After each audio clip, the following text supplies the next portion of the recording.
Bismillahirrahmanirrahim. Assalamualaikum warahmatullahi wabarakatuh.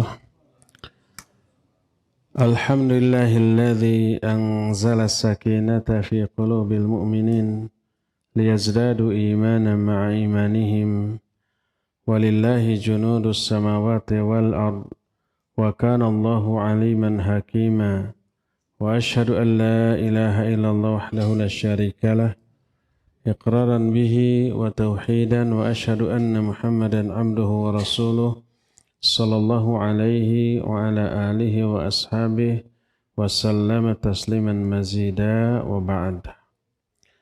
Hadirin jamaah Masjid Umar Al-Khattab, para peserta iktikaf yang Allah muliakan, juga para pendengar radio Tarbiyah Sunnah Bandung, pendengar Radio Roja Cilengsi, Roja Bogor, Roja Bandung, Roja Lampung, Roja Palembang, Roja Tanjung Pinang, Roja Pontianak, Roja Berau, Roja Kendari, dan beberapa roja di kota lain, serta pendengar radio lain, pemirsa Roja TV, Persada TV, Niaga TV, Robbani TV, dan TV-TV lain, serta para netizen di mana saja Anda berada.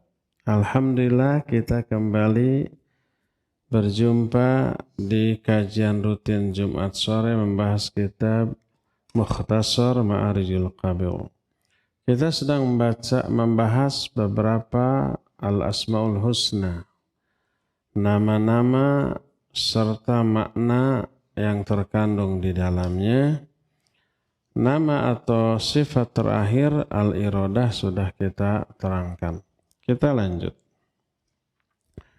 Di antara nama Allah sekaligus sifat adalah As-Sami' dan Al-Basir. Allah berfirman dalam surah An-Nisa ayat 58, Innallaha kana sami'an basira. Sungguhnya Allah maha mendengar dan maha melihat. Juga dalam surah Asy-Syura ayat yang 11, Laisa kamitslihi syai'un wa huwas sami'ul basir. Tidak ada sesuatu pun yang semisal dengan Dia, dengan Allah. Wa huwas sami'ul basir, dan Dia maha mendengar dan maha melihat. Dalam Toha ayat 46 berfirman Allah kepada Nabiullah Musa dan Harun. Nabi Musa dan Harun diutus untuk menemui Fir'aun. Lalu kata Allah, Innani ma'akuma asma'u wa ara. Sesungguhnya aku selalu bersama kalian berdua, aku mendengar dan aku melihat. Juga dalam surah Asy-Syu'ara ayat 15 Allah menyatakan, Kalla fadhhaba bi ayatina inna ma'akum mustami'un. Sekali-kali tidak, kata Allah. Pergilah kalian berdua ke Fir'aun dengan membawa ayat-ayat kami. Kami selalu menyertai kalian dan kami mendengar. Juga diterangkan dalam surah Az-Zukhruf ayat yang ke-80. Allah menyatakan, Am yahsabuna anna la nasma'u sirrahum wa najwahum bala wa rusuluna ladaihim yaktubun.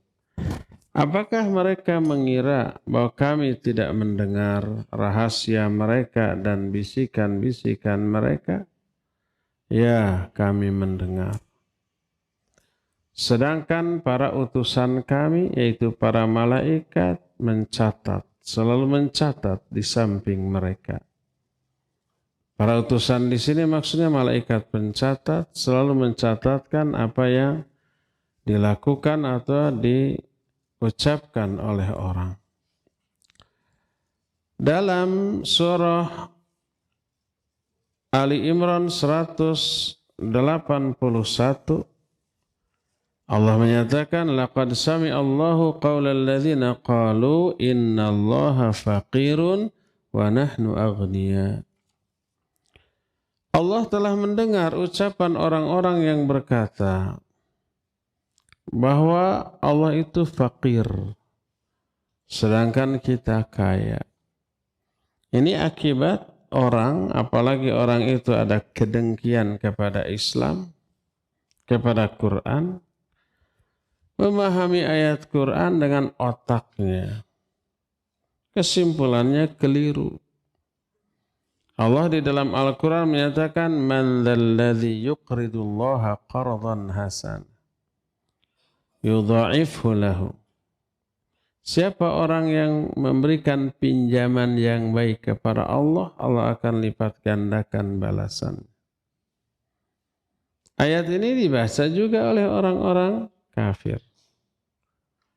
Kata mereka menyimpulkan dari ayat ini Allah miskin, butuh pinjaman. Kita mah kaya. Itu akibatnya kalau ayat difahami oleh otak, ada sentimen dalam hati, ya makna tafsirannya pasti negatif. Oh, Allah miskin, kita kaya. Makanya mereka bicara setelah mendengar ayat ini, Allah miskin. Kata Allah, Allah mendengar. Orang-orang yang mengatakan bahwa Allah innallaha faqirun wa nahnu aghnia. Allah fakir, tuh butuh pinjaman. Padahal yang dimaksud pinjaman di sana bukan Allah butuh pinjaman dari manusia. Tapi memberi pinjaman yang baik kepada Allah itu apa? Infak dan sedekah. Bukan untuk kepentingan Allah. Allah mah nggak butuh apapun dari alam ini. Toh rizki juga yang diinfakkan juga dikasih dari siapa? Dari Allah. Kenapa infak, sedekah oleh Allah diistilahkan memberi pinjaman kepada Allah? Karena memberikan kepastian bahwa yang diinfakkan itu akan kembali. Pinjaman kan wajib dikembalikan ya. Dan kalau Allah mengembalikan enggak setimpal sebanding dengan yang dipinjamkan, yudha'ifhu lahu walahu ajrun karim. Akan dilipat gandakan, minimal 10 kali lipat, 700 kali lipat, bisa lebih banyak lagi daripada itu. Maka diistilahkan memberi pinjaman yang baik, bukan Allah fakir, miskin, butuh, bukan. Itu istilah saja. Tapi dasar si kafir, ada sentimen di dalam hatinya kepada Quran, disimpulkan dengan kesimpulan yang salah. Allah fakir. Termasuk ada orang Islam tapi sentimen ke Islam, munafik ya namanya. Pokoknya kalau memahami ayat dengan akal, pasti isinya itu nyimpang dan bernada-nada ingin membelok-belokkan makna yang sebenarnya. Salah satu contoh mengatakan di Quran nggak ada perintah sholat yang 5 waktu. Itu karena dengan otaknya dia.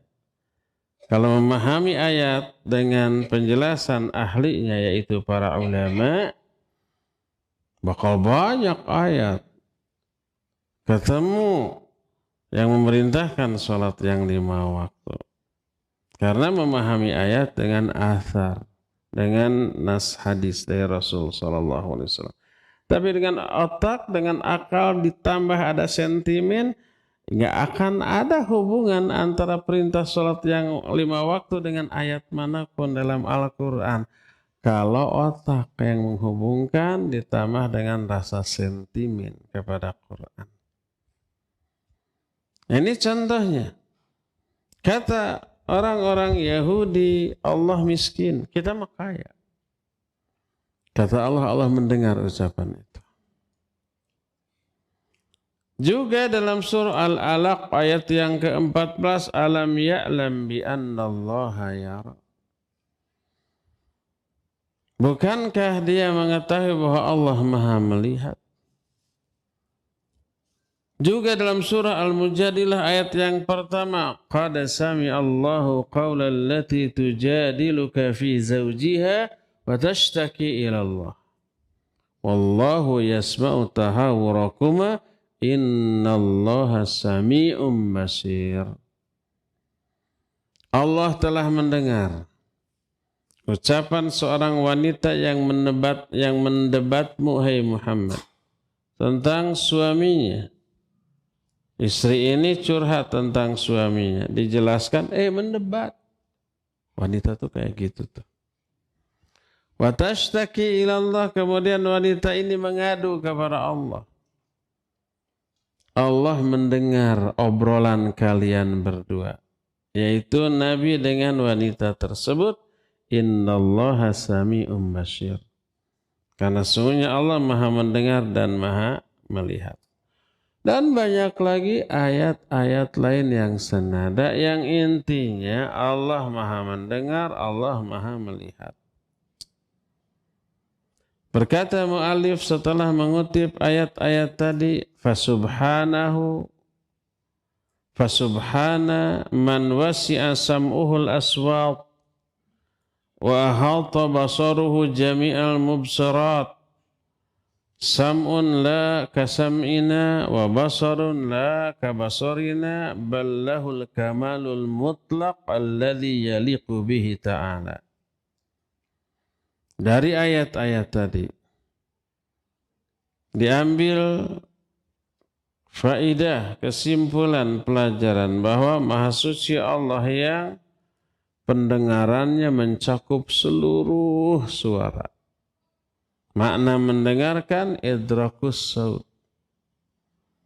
Makna mendengar itu mampu menangkap suara. Dan penglihatannya mencakup segala hal.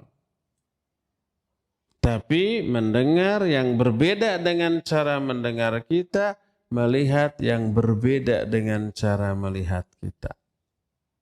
Atau jangankan cara melihat Allah dengan makhluk.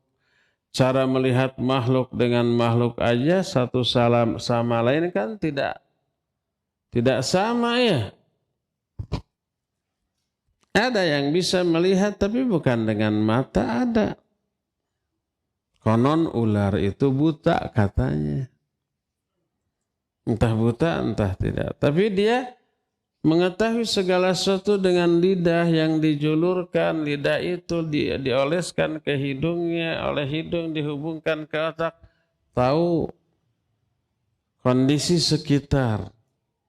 Mana ada mangsa, tikus, mana batu, bisa dibedakan.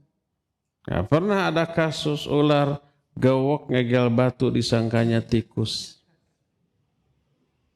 Malah bentuknya sama bulat umpamanya, enggak. Cara melihat, cara mengetahuinya berbeda. Itu makhluk dengan makhluk. Apalagi makhluk dengan Khalik. Sama-sama mendengar, Allah mendengar kita mendengar, Allah melihat kita melihat. Yang berbeda adalah hakikat dan kaifiat. Cara melihat, cara mendengarnya berbeda. Hakikat dari mendengar, hakikat dari melihatnya juga berbeda. Ini yang disebut laisa kamitslihi syai'un. Bahkan Allah memiliki penglihatan, pendengaran yang sempurna dengan kesempurnaan yang mutlak, dengan makna yang layak bagi keagungan Allah Subhanahu wa taala. Aisyah radhiyallahu anha, sebagaimana dalam hadis yang diriwayatkan oleh Imam Bukhari, ketika ada wanita curhat kepada Nabi SAW, lalu terjadi debat wanita itu dengan Nabi SAW. Aisyah ada di rumah itu, ada di pojok masjid, di pojok rumahnya. Dikatakan la tasma'un ma taquluhul mujadilah wa hiya fi nahyatil bait. Wallahu ta'ala yasma'uha min fawqi arsyihi min fawqi sab'i samawat. Aisyah tidak mendengar ucapan wanita yang mendebat Nabi SAW. Padahal Aisyah ada di pojok rumahnya. Sedangkan Allah mendengar omongan wanita itu padahal dia di atas arsy-Nya. Dia di atas langit yang ketujuh. Secara jarak jauh sekali menurut kita. Kalau menurut Allah mah dekat. Innahum yarawnahu ba'ida wa narahu qariba. Mereka memandang jauh, kami memandang dekat. Menurut kita Allah itu di atas arsy jauh sekali, tapi menurut Allah dekat. Maka walaupun Allah ada di atas arsy, di atas seluruh makhluknya, tapi Allah mendengar apapun, melihat apapun, mengetahui apapun.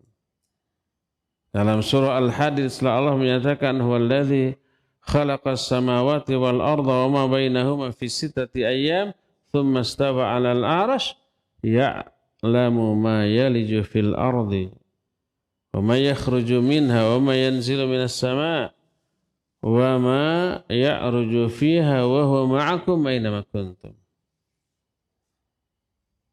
Allah lah yang menciptakan langit dan bumi dan apa-apa yang ada di antara keduanya di masa 6 hari. Kemudian Allah istiwa di atas arsy. Walaupun Allah istiwa di atas arsy, Allah tahu apa yang masuk ke bumi, apa yang keluar dari bumi, apa yang turun dari langit, apa yang naik ke langit, semuanya tahu.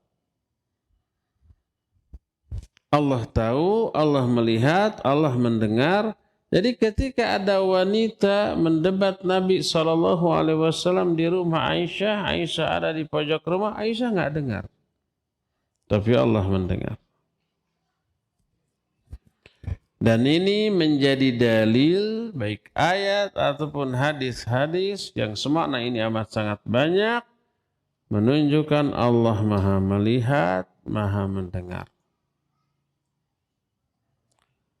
Dan ini membantah kalangan orang-orang yang menolak, menafikan sifat-sifat Allah seperti kelompok Jahmiyah, pengikut Jahm bin Safwan.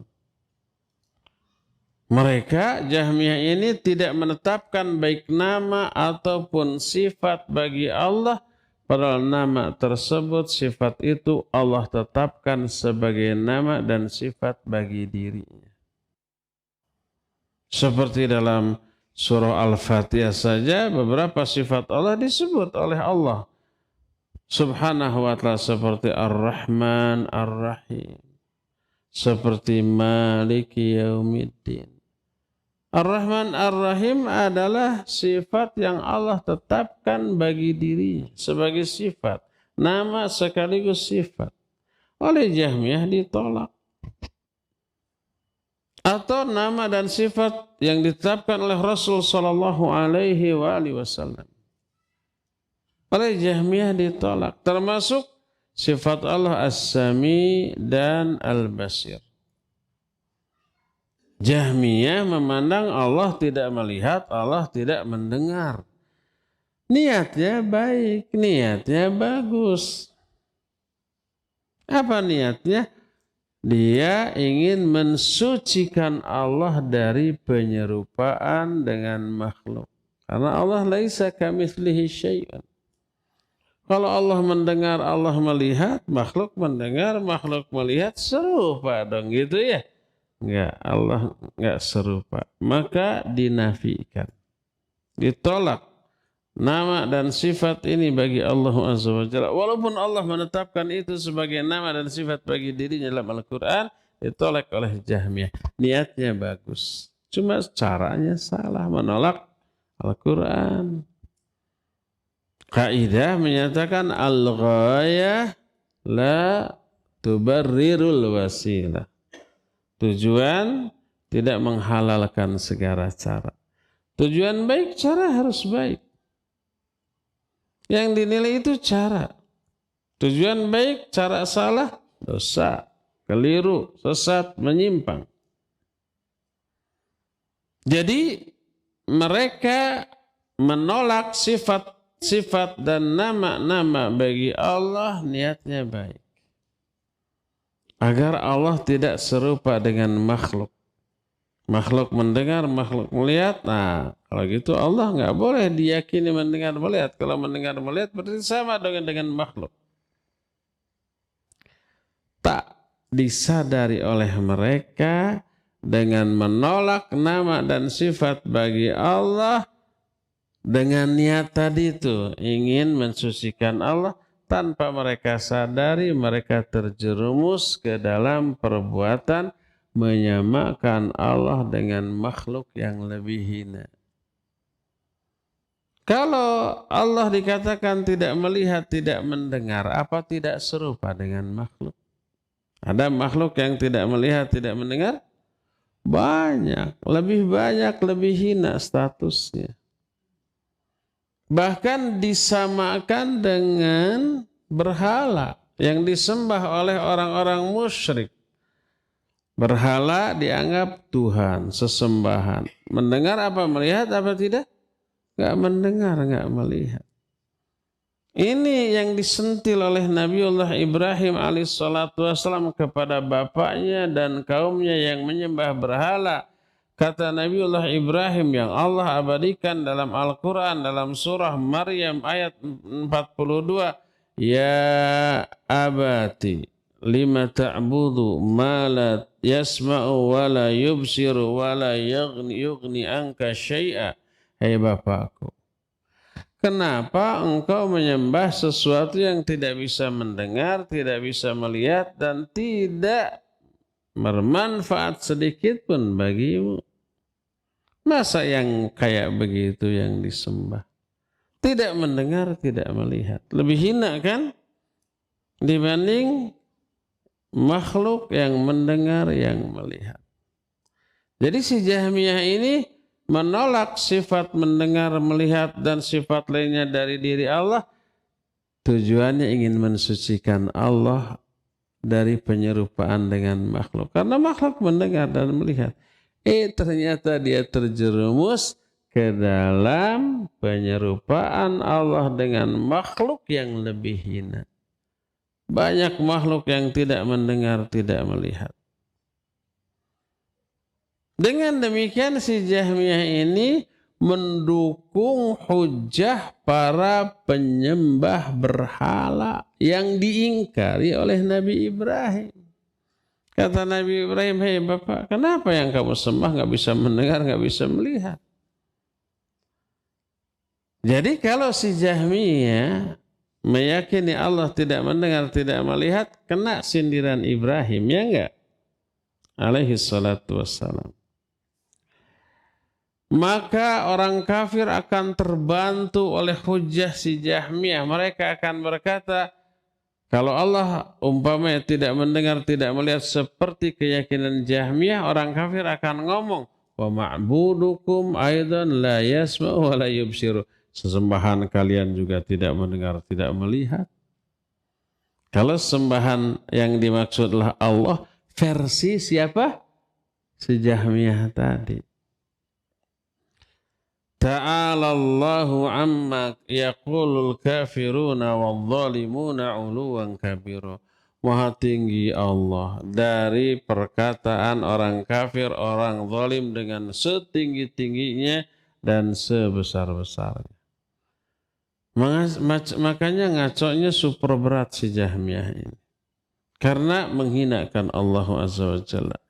Menyamakan Allah dengan berhala-berhala yang disembah oleh orang-orang musyrik dari aspek nama dan sifat. Karena orang-orang Jahmiyah menolak, menafikan, meniadakan nama dan sifat bagi Allah. Sedangkan ahlu sunnah menetapkan nama dan sifat bagi Allah, tapi ada tapi. Sebatas nama dan sifat yang Allah tetapkan sebagai nama dan sifat bagi dirinya. Kalau yang tidak ditetapkan sebagai nama dan sifat oleh Allah untuk dirinya, ya nggak boleh kita tetapkan sebagai nama dan sifat. Jadi Jahmiyah menolak. Nah, ada lagi kelompok Yang lain berbeda sedikit dengan Jahmiyah, tapi berbeda banyak dengan Ahlus Sunnah. Mereka adalah orang-orang Mu'tazilah. Mereka menetapkan nama bagi Allah, tapi menolak sifat yang terkandung dalam nama itu. Mereka berkata, Allah itu sami'un bila sam'in, basirun bila basarin. Wa atradu jami' asma'ihi hakadha. Fa'athbatu asma' wa nafau ma tadammanahu min sifatil kamal. Kata orang-orang Mu'tazilah, Allah itu mendengar tanpa pendengaran. Namanya Sami', yaitu yang maha mendengar tapi tidak mendengar. Allah itu Basir, makna Basir maha melihat tapi tidak melihat. Mereka memperlakukan seluruh nama Allah seperti itu. Namanya ya, tapi sifat yang terkandung dalam nama itu mereka nafikan. Jadi mereka menetapkan lafaz tapi tidak menetapkan makna yang terkandung dalam lafaz tersebut. Punya mereka menyatakan Allah punya nama Sami, Basir, tapi tidak mendengar, tidak melihat.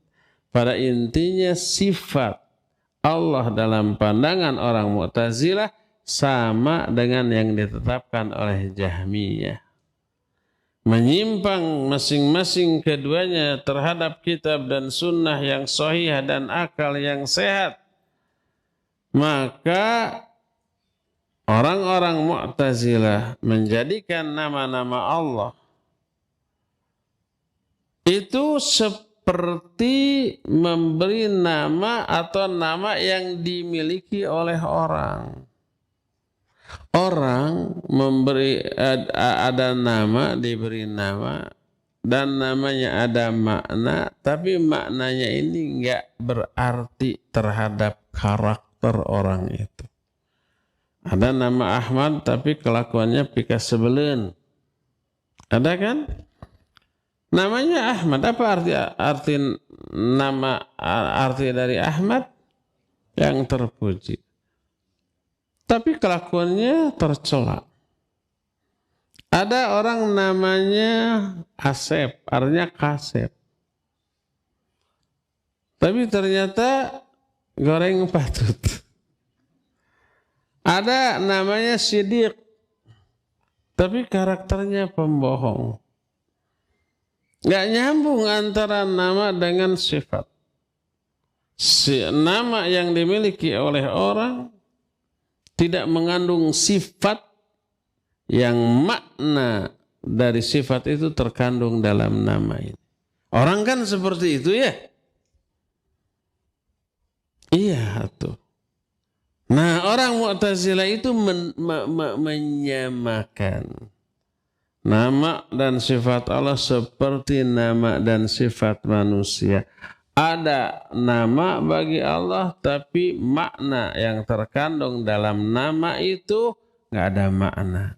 Tidak menjadi sifat bagi Allah Azza wa Jalla. Karena itulah Mu'tazilah juga dianggap sebagai nufatus sifat. Kelompok yang menafikan, menolak sifat-sifat bagi Allah Subhanahu wa Ta'ala. Intinya jadi sama dengan Jahmiyah tadi. Adapun Ahlus Sunnah menetapkan nama-nama bagi Allah dengan nama-nama yang Allah sudah tetapkan sebagai nama dari dirinya, baik dalam Al-Quran atau yang ditetapkan oleh Rasulullah SAW dalam hadis yang sahih, dan sifat-sifat yang terkandung dalam maknanya terkandung dalam nama tersebut. Allah Rahman dan Rahim, sifatnya juga Rahman dan Rahim. Allah namanya Sami dan Basir, sifatnya juga melihat dan mendengar. Allah namanya Alim, ya sifatnya juga mengetahui. Allah namanya Al-Qadir, ya sifatnya juga Maha Kuasa. Begitu. Jadi setiap nama mengandung sifat bagi Allah Subhanahu wa Ta'ala. Ya, itu perbedaan antara Ahlus Sunnah dengan Jahmiyah ataupun Mu'tazilah. Jadi dua di antara nama Allah adalah As-Sami dan Al-Basir. Nama ini otomatis di dalamnya terkandung sifat Allah Maha mendengar, Allah Maha melihat. Nyambung ke yang berikutnya. Salah satu di antara nama bagi Allah adalah Al-Alim. Di dalam Al-Alim terkandung sifat ilmu. Nama Allah Al-Alim, makna dari Al-Alim menjadi sifat bagi Allah. Allah Maha mengetahui. Dengan pengetahuan yang tidak dimiliki oleh makhluk manapun. Cara mengetahuinya beda dengan cara mengetahui makhluk. Kalau kita ingin mengetahui gula dan membedakan mana gula, mana garam, mana penyedap rasa, gimana caranya? Dicicipi, dilihat bentuknya juga beda ya. Kemudian dicicipi, ini gula, ini garam, ini penyedap rasa. Tapi semut, bagaimana cara mengetahui ada gula di suatu tempat? Apa dicicipi dulu? Tidak. Tiba-tiba tahu ya, umpamanya gula ai mawur tenawan tumpah umpamanya ya. Atau gula itu tidak ditutup di wadahnya. Atau ada air kopi yang pakai gula tumpah. Biarkan beberapa saat. Dan gak berapa lama kemudian datang semut. Entah dari mana. Kok semut tahu di sana ada gula padahal tidak melihat. Bagaimana cara semut mengetahui ada gula di sana? Itu misteri bagi kita. Cara semut mengetahui ada gula berbeda dengan cara kita mengetahui ada gula di sana. Mungkin dia punya antena kan si semut ya. Mungkin gula itu memancarkan sinyal gitu. Ditangkap, oh titit ada gula di sana. Lalu ngalit, ngabandalit, ngabring, pairing-iring. Menuju gula yang mereka ketahui dengan cara yang hanya mereka tahu, kita tidak tahu.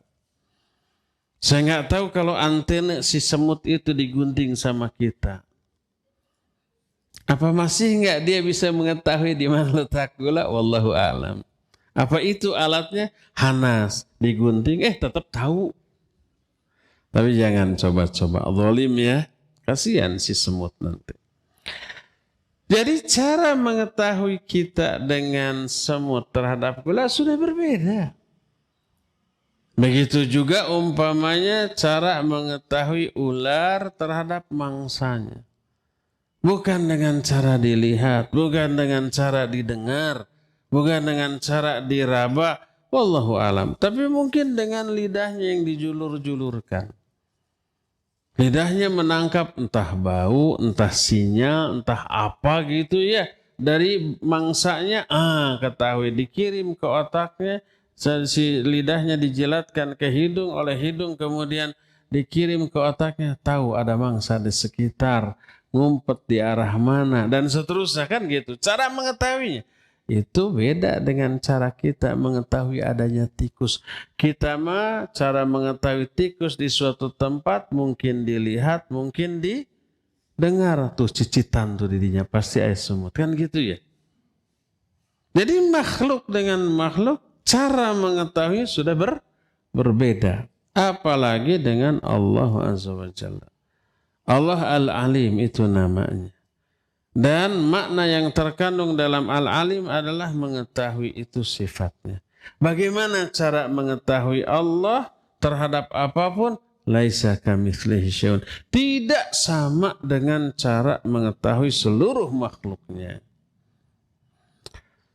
Adapun sifat ilmu bagi Allah diterangkan dalam banyak ayat. Di antaranya Al-Quran surah Al-An'am ayat 59.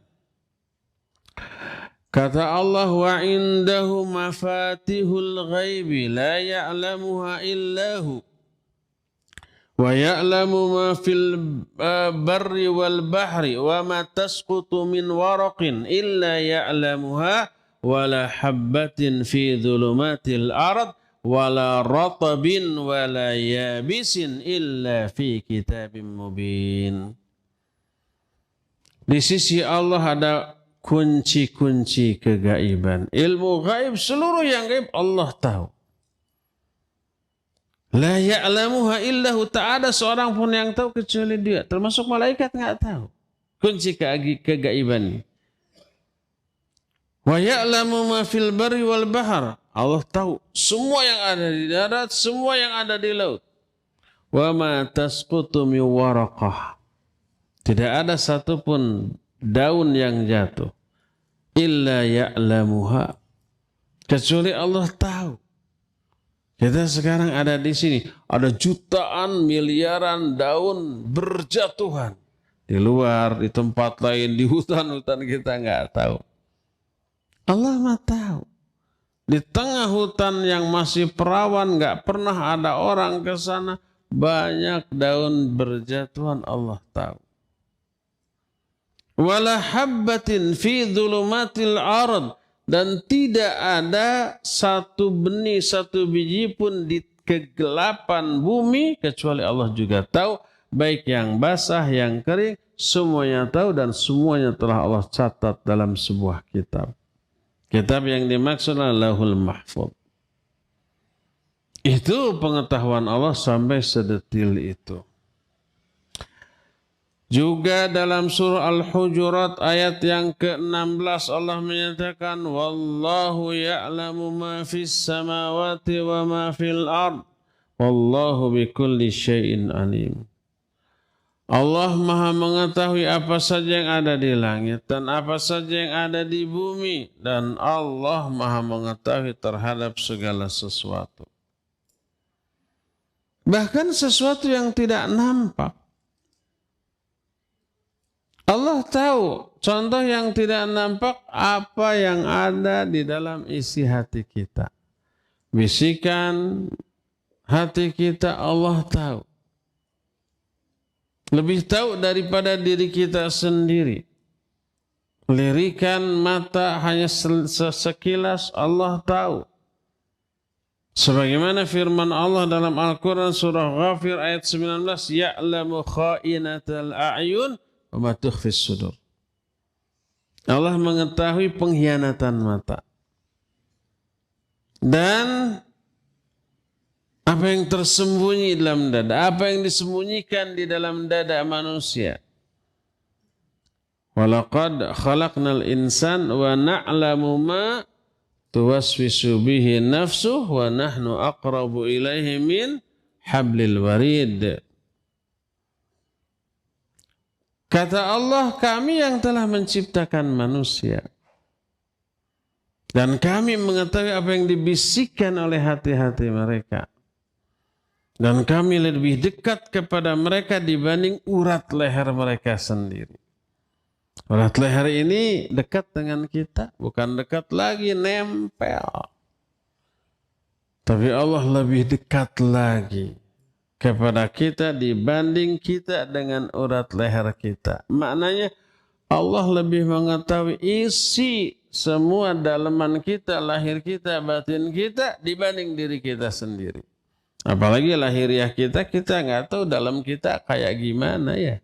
Jantung kita apa masih sehat atau tidak, bersih atau tidak, paru-paru kita apa normal atau tidak, apa sehat atau tidak, apa bersih atau tidak, kita nggak tahu. Bagaimana liver kita, ginjal kita, lambung kita, usus kita nggak tahu. Allah mah tahu. Bahkan isi hati kita tahu. Allah lebih tahu. Kita nggak tahu kalau kita diuji dengan sebuah ujian tertentu, apa kita kuat atau tidak, mampu atau tidak. Allah mah tahu. Kadang kita dalam berbuat merasa ikhlas gitu ya. Ikhlas. Tapi Allah tahu itu tidak ikhlas loh. Gimana taunya bahwa itu tidak ikhlas? Ketika diuji oleh sebuah ujian, terbukti tidak ikhlas tuh. Perlu contoh untuk hal ini? Perlu. Perlu biasa atau perlu bingit? Perlu bingit. Contoh dalam berdakwah. Kita rasa ikhlas sih. Tidak ingin dipuji, tidak ingin dibayar ulah uang, tidak ingin diberi jabatan, tidak ingin diviralkan, dan seterusnya. Rasanya ikhlas. Itu menurut kita. Ternyata menurut Allah belum ikhlas. Pas Allah kasih sebuah kasus terbukti itu. Apa contoh kasusnya? Contohnya ada orang yang dianggap berbuat atau berkata dengan perkataan atau perbuatan yang seolah-olah tidak menghargai jasa kita dalam dunia dakwah atau dakwah yang kita sampaikan. Kita tersinggung. Kamu tidak menghargai usaha saya, dakwah saya? Tah gitu. Oh ternyata ingin dihargai gini kan. Yang selama ini merasa ikhlas pas umpamanya ada yang mencela dakwahnya tersinggung berat. Pas ternyata orang-orang menghargainya, cium tangan gitu ya sampai meluk. Pas ada seorang yang salaman tegak saja tidak mencium tangan, tersinggung. Kurang ajar ini orang tidak cium tangan saya. Ternyata ada niat ingin dihargai dengan dakwah yang sudah dilakukannya. Allah lebih tahu ini belum ikhlas ini. Terbongkar dengan adanya kasus-kasus tadi. Allah lebih tahu tentang isi hati kita, tentang dalaman-dalaman kita, batin kita, baik lahir atau batin kita, daripada diri kita sendiri.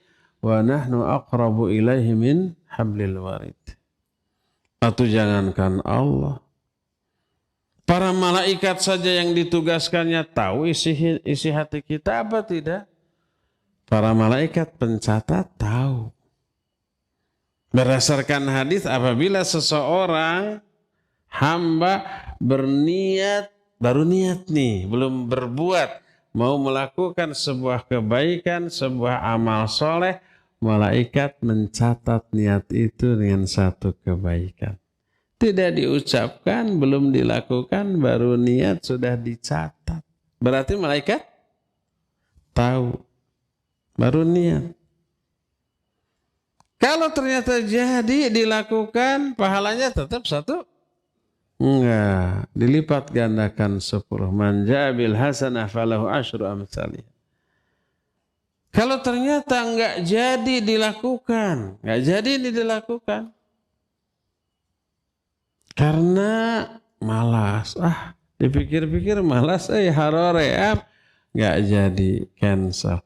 Yang satu niat baik itu tidak dihapus, tetap. Lumayan kan?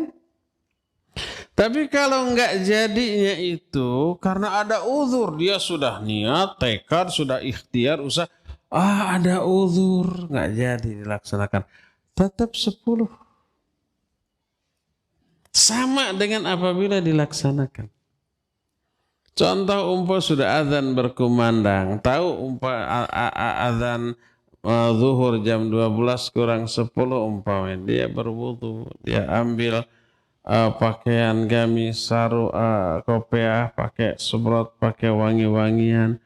Pas mau apa itu? Mau ke masjid. Sudah niat, tekad, ikhtiar. Teh hujan besar, nggak jadi ke masjid, akhirnya sholat sendirian di rumah. Pahalanya 1 apa 10? Bukan 1, bukan 10, 27. Kan sholat berjamaah di masjid berapa coba? 27 atau sholatul jamaati afdalu min sholatil fadhi bisab'in wa ishrina darajah. Kenapa harus 10? 27. Jadi tidak jadinya itu karena ada uzur syar'i. Atau enggak ada hujan, sudah mau berangkat, sudah bismillahi tawakkaltu 'ala Allah, ini keluar dari rumah tiba-tiba mules. Kalau dilanjut ke masjid berabe. Beresiko kalau meledak di masjid. Lebih baik kembali. Akhirnya lama di WC, sudah qomat, sudah kedengaran takbiratul ihram, terus sampai salam masih duduk di WC. Karena ada udzur, mules. Mungkin tadi makan sambal. Sudah keluar semua, langsung sudah salam. Kedengaran. Akhirnya dia sholat sendirian di rumah. Itu ada udzur. Tetap 27. Karena ada udzur. Tapi kalau baru niat melakukan keburukan, malaikat tahu tidak dicatat. Sampai dia melakukan niat buruknya baru dicatat sebagai satu dosa. Hadis tadi menunjukkan bahwa malaikat pencatat pun tahu isi manusia. Allah dalam Al-Quran menyatakan kiraman katibin ya'lamuna ma taf'alun. Kiraman katibin itu malaikat-malaikat yang mulia dan mencatat amal manusia. Dan mereka ya'lamuna ma taf'alun, mengetahui apa saja yang kalian lakukan, termasuk apa yang dilakukan oleh hati berupa niat, termasuk berupa rencana. Malaikat pencatat tahu, apalagi Allah Subhanahu wa ta'ala. Jadi itulah yang menjelaskan bahwa Allah Subhanahu wa ta'ala maha melihat, maha mendengar, maha mengetahui. Wajib kita yakini. Karena meyakini ini berdampak besar pada sifat, perilaku, tingkah laku, amal-amal kita sehari-hari. Sampai berkata mu'allif rahimahullahu ta'ala setelah menukil ayat-ayat bahwa Allah maha mengetahui, fa aina yadhhabul khalqu wa aina yastatiruna bima'abihim bal aina yastatiruna bimasyairihim wa afkarihim. Kalau Allah mengetahui semuanya, makhluk mau pergi kemana? Kita. Bagaimana cara kita menyembunyikan aib-aib kita? Bahkan bagaimana kita menyembunyikan perasaan dan pikiran kita? Enggak bisa bersembunyi dari Allah sedikit pun. Allah maha mengetahui, maha melihat, maha mengawasi. Menyadari hal ini, lahirlah sifat muraqabah. Apa arti muraqabah? Selalu merasa diawasi oleh Allah. Allah mengawasi kita 24 jam sehari, 60 menit di setiap jamnya, 60 detik di setiap menitnya, tanpa sedetik pun terlewat dari pengawasannya kepada kita, baik lahirnya ataupun batinnya. Bagaimana kita mau bersembunyi dari Allah? Selain itu, Allah juga mengutus utusannya dari para malaikat. Di depan, di belakang ada malaikat. Di kanan dan di kiri ada malaikat. Allah menyatakan, wa ma yalfidu min qawlin illa ladaihi raqibun atid. Ayat sebelumnya, idh yatalaqqal mutalaqqiyani anil yamini wa anil shimali qa'id ma yalfidu min qawlin illa ladaihi raqibun atid. Ingat, selalu ada dua malaikat nempel terus, mendampingi terus di kanan dan kiri. Tidak ada satupun kata yang terucap dari mulut kecuali di sampingnya ada raqib dan ada atid, mencatat semua yang kita ucapkan, semua yang kita lakukan. Kanan kiri itu. Depan belakang ada malaikat hafadzah. Allah menyatakan lahu muaqibatun min baini yadayhi wa min khalfihi yahfadhunahu min amrillah. Bagi setiap makhluk Ada malaikat penjaga di depannya dan di belakangnya. Mereka menjaga orang itu, mengawasi orang itu atas perintah dari Allah Subhanahu wa ta'ala. Kita hakikatnya tidak pernah sendirian. Walaupun nggak ada orang lain yang menyertai kita, binatang yang dekat dengan kita, nggak ada. Ingat, malaikat depan, belakang, kanan, kiri. Terus ada malaikat qarin lagi yang selalu menyertai kita. Di samping itu, di atas semua itu Allah mengawasi semuanya. Lahir kita, batin kita. Maka lahirlah sifat muraqabah. Selalu merasa diawasi oleh Allah lahirnya ataupun batinnya. Coba bayangkan kalau kita umpamanya lagi melamun, menghayal sesuatu yang buruk. Nggak sadar terucapkan sesuatu yang buruk itu. Ada orang di samping kita yang dengar. Gumaman kita menggumamkan sesuatu yang buruk. Kalau kita sadar, malu nggak? Malu ya. Aduh, kelepasan kan gitu ya. Kelepasan. Itu baru orang. Akhirnya kita jaga diri, jaim. Jangan sampai terucap ucapan yang buruk. Jangan sampai berperilaku yang kurang berkenan bagi orang yang ada di hadapan kita. Kita jaim. Karena ada orang yang melihat, ada orang yang mengawasi. Itu baru orang. Mestinya kita lebih jaim lagi karena meyakini Allah selalu melihat, mengawasi setiap saat. Lahiriah kita dan batiniah kita. Inilah sifat Allah yang tiga. Mendengar, melihat, dan maha mengetahui. Ya, cukup di sore hari ini sampai di sini saja. Dan ini pengajian rutin yang disiarkan oleh Raja Cilengsi. Jadi untuk tanya jawab dikhususkan bagi pendengar dan pemirsa radio dan TV Roja. Ditutup dulu pertanyaan dari hadirin di sini ya.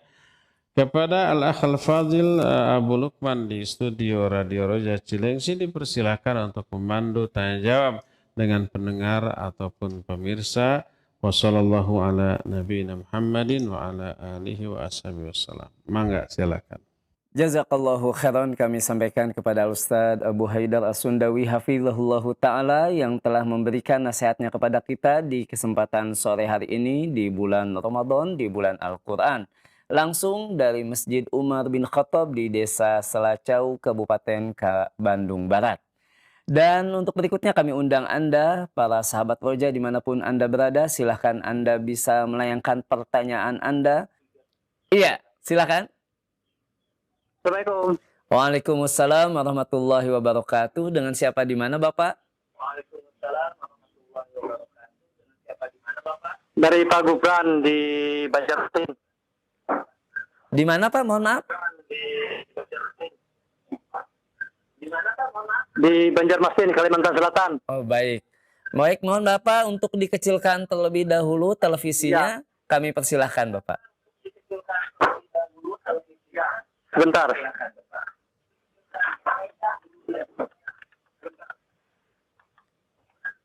Ya. Ya, silakan Pak. Assalamualaikum Pak Ustaz. Waalaikumsalam warahmatullahi wabarakatuh. Ya, ulun menanyakan begini Pak. Bagaimana kita kan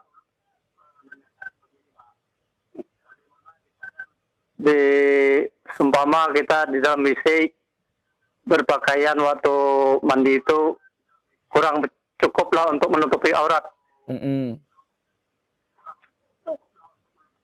Itu bagaimana Pak terhadap Allah Subhanahu Wa Taala? Apakah kita berdosa atau bagaimana?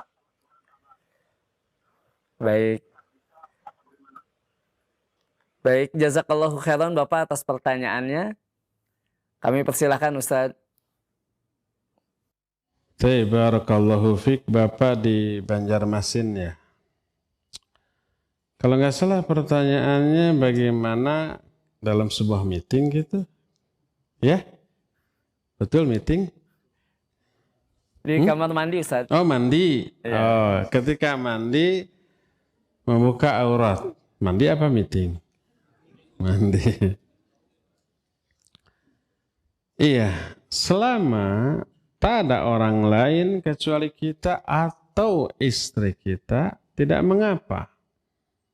Tertutup dari orang lain. Di kamar mandi.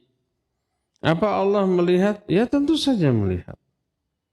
Tapi mau gimana lagi? Mau pakai pakaian juga Allah melihat aurat kita ya. Kita berkewajiban menutup aurat itu bukan dalam pandangan Allah, bukan. Berkewajiban menutup aurat itu dalam pandangan manusia.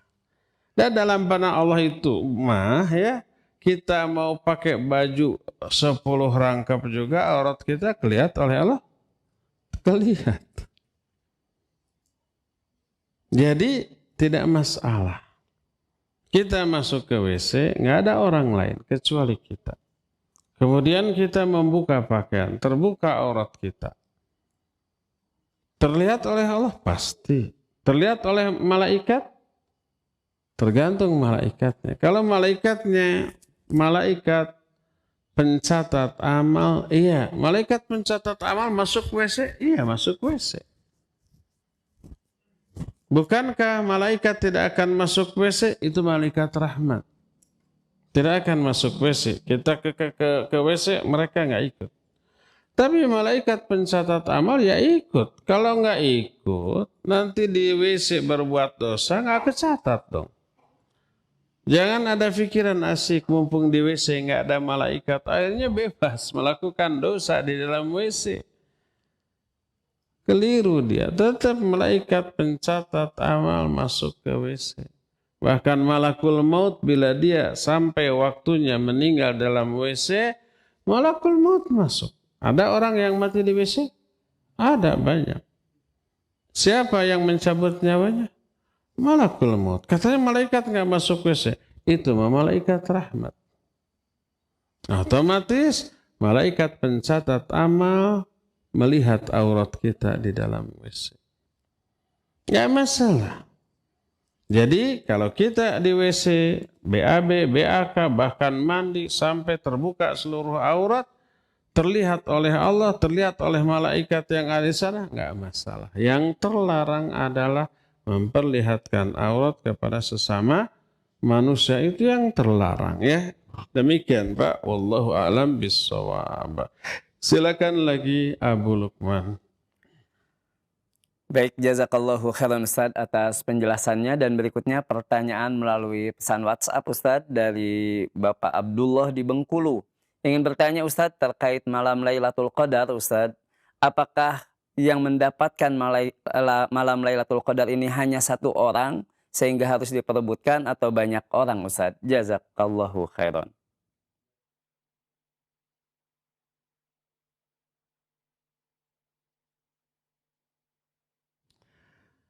Taib, wa jazakallahu khairan ya.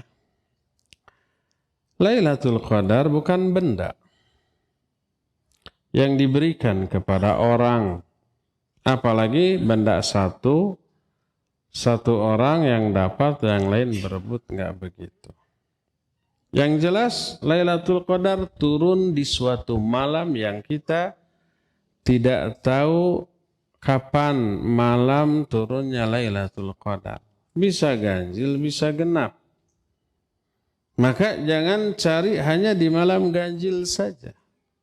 Nabi SAW menyatakan, iltamisuha fi tasi'atin tabqa, au fi sabi'atin tabqa, au fi khamisatin tabqa, au fi thalithatin tabqa, au fi wahidatin tabqa.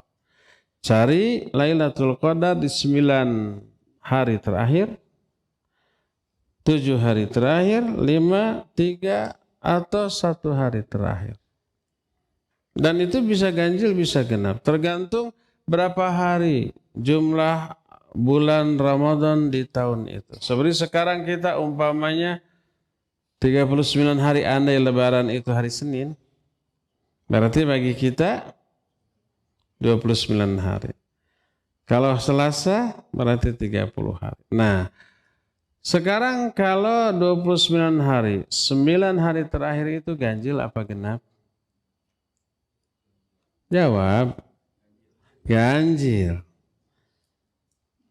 Lihat aja sehari terakhir berarti 29. 3 hari terakhir berarti 27. 5 hari terakhir berarti 25. 7 hari terakhir berarti 23. 9 hari terakhir berarti 21. Tapi kalau 30 hari berarti itu genap. Dan di zaman Nabi SAW, sebuah hadis riwayat Imam An-Nasai yang dinukil oleh Imam Ibnu Katsir dalam kitab tafsirnya, pernah Lailatul Qadar di zaman Nabi SAW turun tanggal 24 Ramadan. Jadi bisa ganjil bisa genap. Cari di 10 hari terakhir. Jangan hanya cari di malam ganjil saja, tapi juga di malam genap. Intinya berusahalah maksimal untuk beribadah di sepanjang malam di 10 hari terakhir, baik tanggal ganjilnya atau tanggal genapnya. Nah, seandainya Lailatul Qadar turun di suatu malam, siapa yang dapat Lailatul Qadar? Apakah hanya 1-2 orang? Enggak. Bisa siapapun. Ribuan atau malah jutaan. Siapa yang dapat keutamaan Lailatul Qadar? Yaitu orang yang ketika Lailatul Qadar turun dia sedang beribadah. Apapun bentuk ibadahnya. Salat, baca Quran, zikir, atau umpamanya berdoa, atau sedang infak atau sedekah, baik di masjid ataupun di luar masjid. Mungkin di rumah, mungkin di jalan, mungkin di kantor. Apa yang sedang mereka lakukan ketika Lailatul Qadar ini turun? Kalau sedang sholat berarti sholatnya, pahalanya dilipat gandakan lebih dari pahala sholat selama 1000 bulan di waktu yang lain. Asal ibadah sajalah malam itu. Apapun bentuk ibadah. Sebab yang namanya qiyamul lail tidak hanya sholat. Bisa ibadah-ibadah lain. Bisa membaca Al-Quran, bisa berzikir, bisa berdoa, dan seterusnya.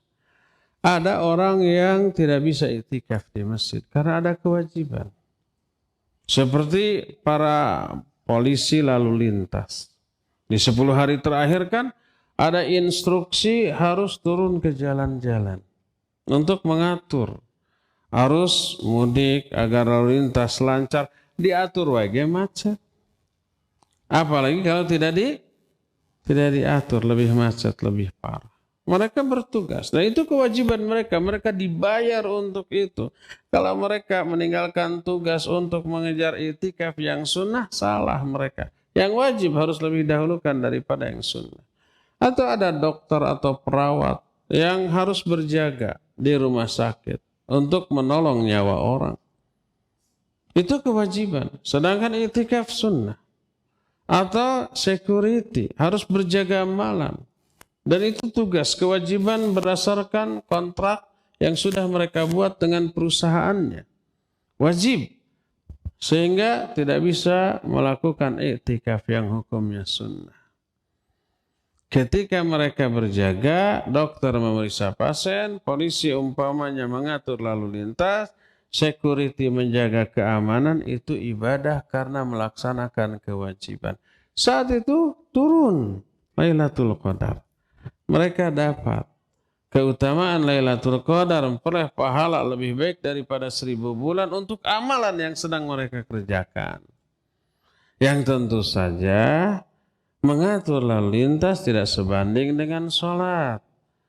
Memeriksa orang sakit nggak sebanding dengan sholat. Ngeronda karena security nggak sebanding dengan sholat yang paling utama. Apalagi dilakukannya di masjid.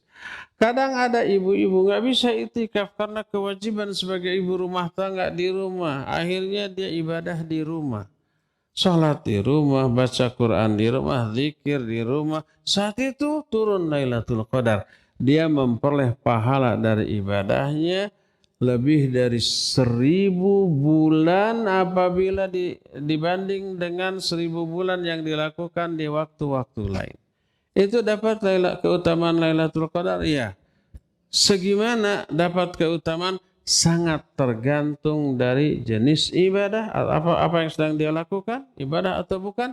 Kalau itu ibadah, jenis ibadahnya apa, dan kalau ibadahnya tertentu, sekualitas apa ibadah yang dilakukan.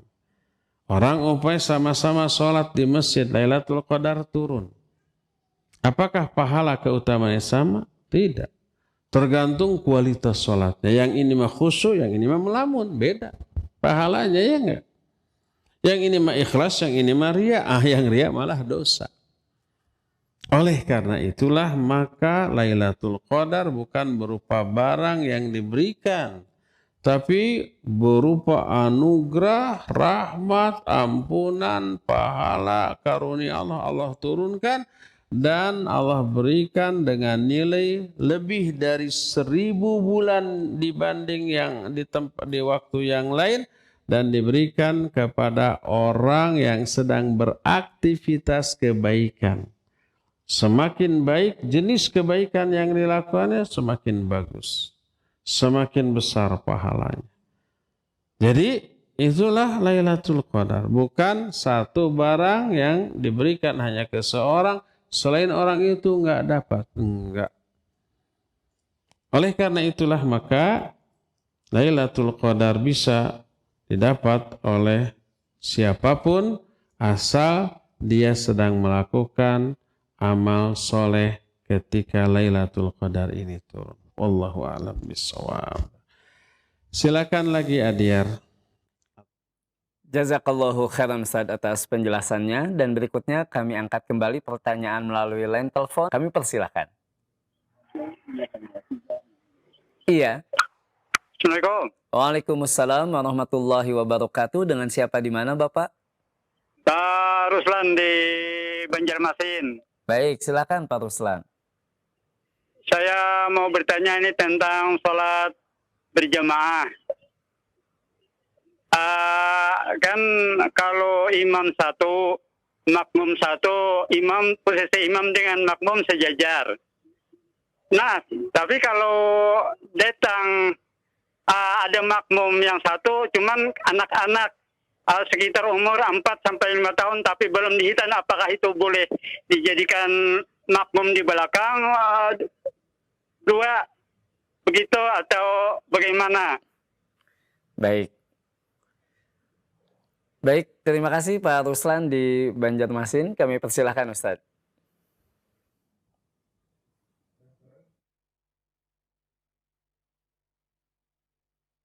Pak Ruslan di Banjarmasin, ini udah 2 orang dari Banjarmasin terus ya. Barakallahu fiik. Ya, kalau berjamaah berdua, laki-laki, posisi imam berdampingan dengan posisi makmum. Imam di sebelah kiri. Berdasarkan sebuah riwayat dari Ibnu Abbas radhiyallahu anhuma, Ibnu Abbas saat itu tidur di rumah Nabi alaihi salatu wasallam ketika Nabi giliran di bibinya Ibnu Abbas. Malam hari Nabi SAW bangun, terus sholat. Aku pun ikut wudu, lalu sholat, lalu aku berdiri sebelah kiri Nabi SAW. Lalu kata Ibnu Abbas, fa'akhadha bi ra'si wa aqamani an yaminihi. Beliau memegang kepalaku dan menggeser aku sehingga aku berdiri di sebelah kanannya, sejajar dengan beliau. Ini kalau apa? Kalau berdua. Baik berdua itu laki-laki sama laki-laki dewasa, ataupun lelaki sama anak kecil, sama lelaki yang masih kecil. Nah sekarang bagaimana kalau bertiga? 2 dewasa, 1 anak-anak. Berarti kalau berjamaah lebih dari 2 orang alias 3 orang, maka selama makmumnya 2 orang laki-laki, baik dewasa ataupun anak-anak, posisi imam di depan dan makmum di belakang berdua. Walaupun yang satu anak-anak. Walaupun anak itu belum balik, umpamanya baru 4 tahun dan belum benar, nggak apa-apa. Kalau ternyata di tengah sholat ternyata si anak itu belum lari, maklum anak-anak ya. keluar ya dari saf, dari sholat, lari-lari, teriak-teriak, meninggalkan. Maka majulah si makmum sejajar lagi dengan imam karena saat itu berdua lagi. Sama dengan umpamanya makmum berdua di belakang, imam sendirian di depan, tiba-tiba satu makmum batal kemudian keluar. Maka satu makmum lagi maju sejajar dengan imam. Ya, jadi baik laki-laki itu anak kecil ataupun orang dewasa, kalau makmumnya minimal berdua apalagi lebih, maka posisi dia berada di belakang imam. Wallahu a'lam bishawab. Silakan lagi Abu Lukman. Jazakallahu khairan Ustadz atas penjelasannya. Dan berikutnya pertanyaan dari Bapak Amar di Bogor Ustadz. Pertanyaannya Ustadz, kalau kita memikirkan tentang lawan jenis dan kita senang dengan pikiran itu, tapi kita tidak melakukan apa yang kita pikirkan, apakah mendapat dosa atau pahala dan apakah termasuk zina? Mohon penjelasannya Ustadz.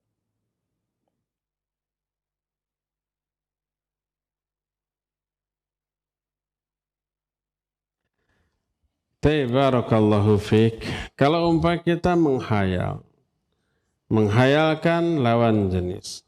Laki-laki menghayalkan wanita, wanita menghayalkan laki-laki. Ada wanita menghayalkan laki-laki? Lebih banyak loh daripada sebaliknya. Nah, tapi tidak dilakukan, hanya hayalan saja.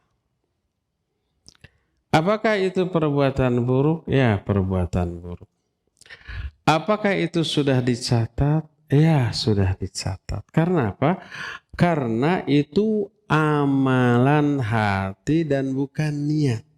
Harus dibedakan antara amalan hati dengan niat. Kalau niat begini, nanti malam saya mau mencungkil jendela orang. Itu niat untuk melakukan perbuatan buruk. Amal perbuatan yang dilakukan oleh anggota badan diniatkan dari awal sekarang. Nah, baru niat itu nggak dicatat. Karena berniat mau melakukan amalan anggota badan. Nanti siang saya mau nyopet. Itu amalan anggota badan ya. Tapi baru niat. Belum dicatat. Sampai itu dilakukan. Berbeda dengan amalan hati. Amalan hati banyak ya. Salah satunya suudzon. Suudzon, benci ke orang itu amalan hati. Itu bukan niat. Bukan niat untuk berbuat buruk. Tapi amalan buruk yang dilakukan oleh hati. Itu sudah dicatat. Karena itu amalan, bukan niat. Ingat, yang tidak dicatat oleh malaikat, niat untuk melakukan amalan buruk. Dan amalan buruknya dilakukan oleh anggota badan. Adapun kalau amalan buruk tersebut, amalan buruk yang memang menjadi amalan hati. Salah satunya menghayal. Kalau menghayal itu amalan lisan atau anggota badan atau amalan hati. Amalan hati.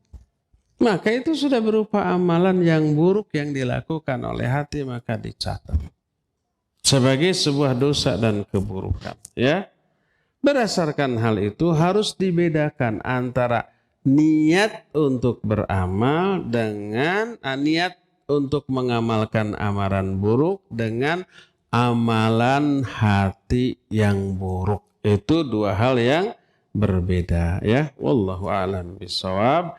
Terakhir ya, Adiar silakan. Jazakallahu khairan Ustadz. Dan untuk pertanyaan terakhir kami persilahkan untuk pendengar atau pemirsa. Kami persilahkan. Iya. Assalamualaikum. Waalaikumsalam warahmatullahi wabarakatuh. Dengan siapa di mana Bapak? Dari Pak Eko Bengkulu. Dari Pak Eko Bengkulu. Silakan Pak Eko. Mohon dikecilkan terlebih dahulu televisinya. Iya, terima kasih Ustaz. Nah, ini begini Ustaz, kalau sewaktu saya umur 50 tahun itu, waktu itikaf itu bisa siang malam. Nah, karena sekarang ini umur saya sudah 60 lebih, kami cuma malam saja sekitar jam 11 sampai subuh. Nah, itu kira-kira gimana, Ustaz? Nah, kira-kira amalan selama itikaf itu mana yang lebih afdol, baca Al-Quran atau sholat? Baik. Nah, saya kira itu, Ustaz. Terima kasih. Assalamualaikum warahmatullahi wabarakatuh. Waalaikumsalam warahmatullahi wabarakatuh. Tafadhol Ustaz.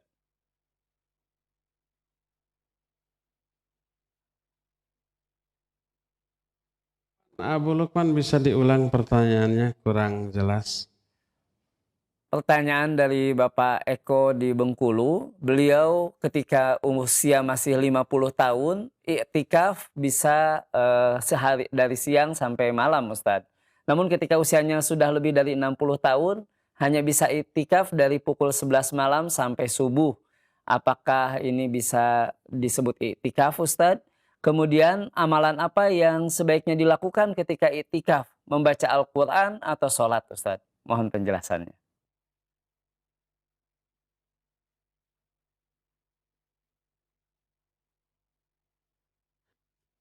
Baik, barakallahu fiik. Iya, Pak Eko ya di Bengkulu. Iktikaf tidak ada batasan waktu minimal dan waktu maksimal. Iktikaf boleh dilakukan di bulan Ramadan dan itu yang paling utama. Boleh juga dilakukan di luar Ramadan karena Nabi SAW pun pernah beriktikaf di bulan Syawal. Jadi kalau kita niat iktikaf, maka kita setelah meniat iktikaf masuk ke masjid dan memutuskan interaksi hubungan dengan manusia yang lain. Fokus ibadah kepada Allah, dan itulah hakikat dari iktikaf. Memutuskan hubungan dengan manusia untuk menghubungkan diri dengan Allah dalam bentuk ibadah. Berapa lama pun tergantung niat kita. Tergantung tersedianya waktu luang yang kita miliki untuk iktikaf. Amat sangat mungkin umpamanya seseorang hanya bisa malam hari, besoknya harus kerja, akhirnya semalam itu saja iktikaf. Boleh? Boleh. Ya, besoknya kemudian mengerjakan kewajiban lain, tak masalah. Apa yang harus dilakukan selama iktikaf? Ibadah, sholat. Ya, sholat apa? Ya, qiyamul Ramadan. Dengan jumlah rakaat terserah. Asal tidak boleh ada 2 witir dalam satu malam. Kalau nanti umpamanya tarawih sudah selesai dengan witirnya, umpamanya jam 9 atau setengah 9 selesai. Kita nanti malam ingin sholat lagi, silakan sholat lagi. Tapi tidak boleh ada witir lagi, karena sudah tadi. Ya, kalau 2 kali witir berarti bukan witir, tapi genap. Ya, berdasarkan hal itu silakan sholat lagi tanpa harus witir lagi. Selain sholat, yang bisa dilakukan baca Quran, zikir, berdoa gitu ya, membaca buku-buku yang bermanfaat, boleh. Infak dan sedekah dibolehkan, apapun. Giliran membaca Al-Quran umpamanya sudah lelah gitu, tutup lalu berdoa dulu, mengangkat tangan berdoa. Setelah berdoa umpamanya capek, lelah, kita turunkan, kita berzikir kepada Allah Subhanahu wa taala. Setelah fit lagi baca Al-Quran lagi. Terus begitu semampu yang kita bisa. Itulah isi dari kegiatan iktikaf ya. Ya, cukup sampai di sini saja. Insya Allah kita akan kembali berjumpa di hari Jumat yang akan datang melanjutkan kajian kitab Mukhtasar Ma'arijul Qabul ini. Subhanakallahu bihamdik asyhadu an la ilaha illa anta astaghfiruka wa atubu ilaik. Walhamdulillahi rabbil alamin. Wassalamualaikum warahmatullahi wabarakatuh.